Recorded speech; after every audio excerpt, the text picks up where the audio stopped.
Really nice to see you. Yeah, nice to see you too.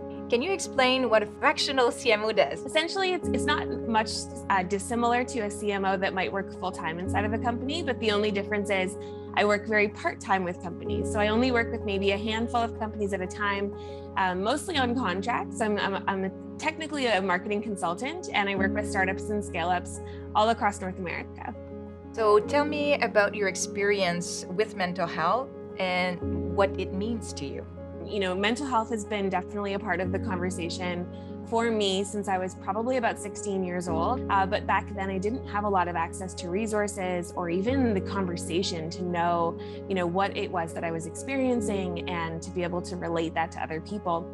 And so when I was about 24, I hired a quarter-life crisis coach because I literally thought I was going through a quarter-life crisis. And that helped a little bit, but not enough to really, make an impact, mostly because I think I wasn't ready to maybe, put a focus on that.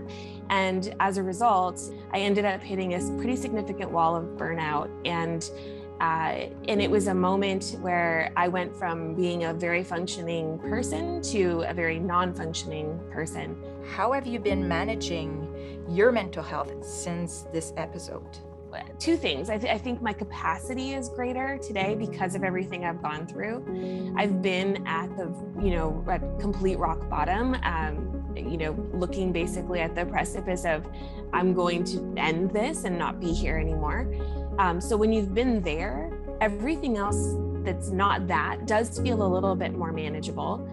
And I think because I'm so sensitive to it and I understand deeply that I don't want to be back in that position ever again, the minute things feel a little bit out of, like a little off, I'm instantly moving into action versus, burying my head in the sand and pretending like it's not happening. Entrepreneurs, more specifically, are struggling to seek help.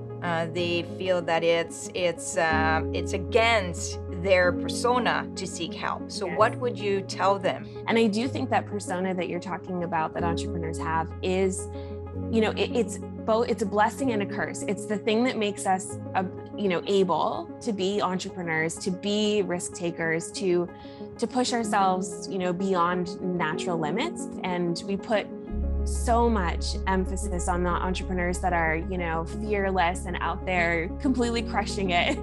But there are a whole breed of other entrepreneurs that are, balancing life and work. And it's not, one or the other. It can be both beautifully. Thank you so much for your generosity, for sharing your experience. It was really great speaking to you. Yeah, you as well. Thank you.